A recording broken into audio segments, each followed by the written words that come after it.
Deus é capaz de determinar não só na igreja.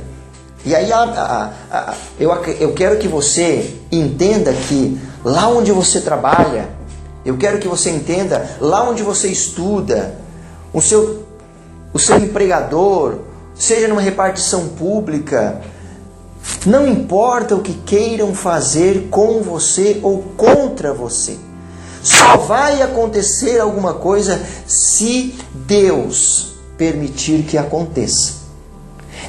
Fechando parênteses, nós voltamos à situação espiritual de Judá e vamos observar então que Judá estava espiritualmente arruinada. Por esta é a razão que Deus entregou Judá na mão da Babilônia, na mão de Nabucodonosor. Vamos voltar ao assunto do aculturamento dos jovens judeus.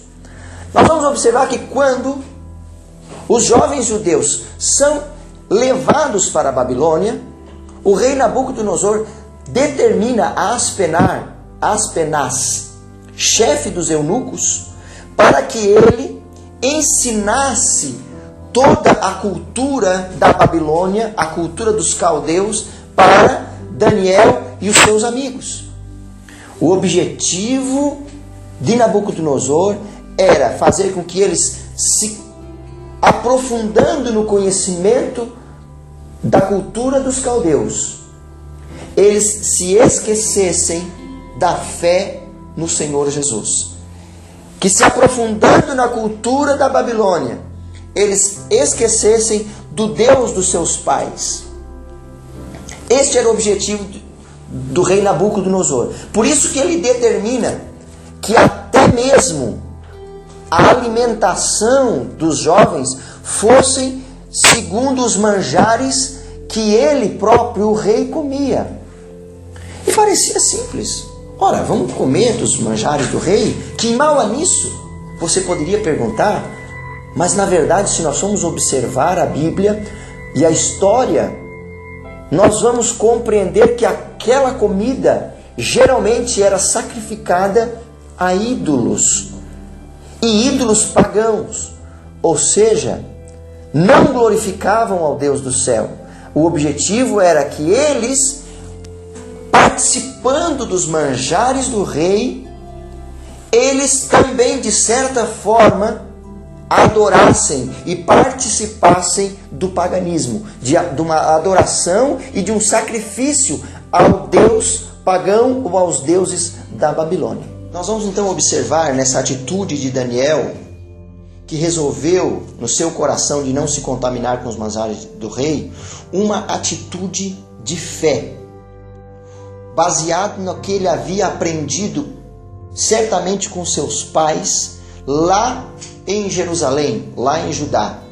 Nós vamos observar que no momento que Daniel coloca no seu coração de não participar dessas ofertas, através dos manjares, dessas ofertas aos ídolos pagãos, Deus já está neste negócio. Mas Nabucodonosor era tão astuto, e Nabucodonosor aqui representa o próprio mundo, e o nosso próprio adversário. Ele foi tão astuto que a primeira situação que ele, quando traz Daniel de Judá para a Babilônia, a primeira coisa que ele faz é determinar a troca do nome de Daniel, que significava, Daniel significava Deus é meu juiz, e ele troca para o nome de Belsassar, ou servo de Bel, que era um deus pagão.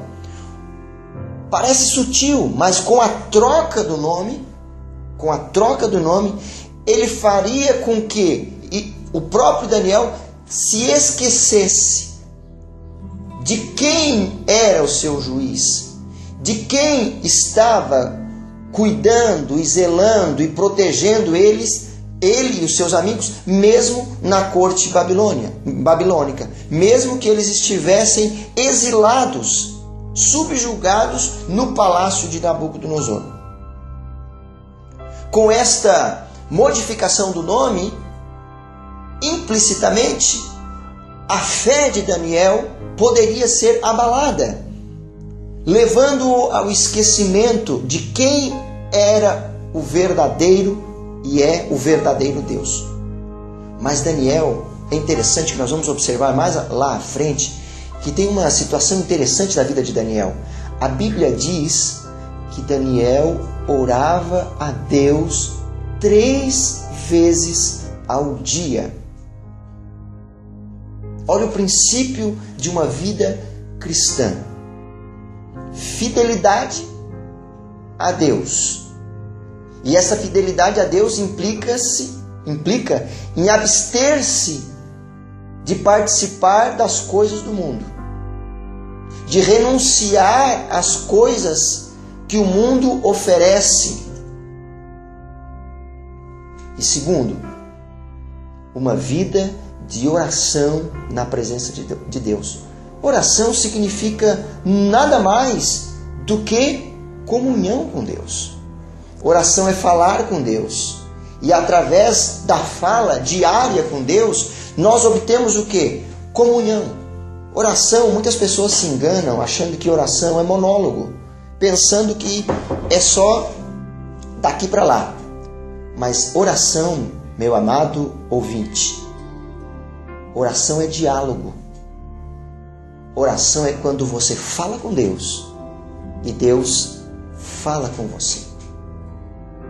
A Bíblia diz que Deus tem muitas maneiras de falar com o homem, seja através de sonhos, através de visões, ou até mesmo através de sentimentos e até mesmo através da nossa própria consciência. A multiforme sabedoria de Deus em falar conosco. E Daniel tinha essa concepção, Daniel tinha estes princípios de ser fiel a Deus e de buscar ao Senhor através de oração uma intimidade constante com o Senhor. Veja que essa atitude resoluta de Daniel de não se contaminar fez com que ele procurasse o chefe dos eunucos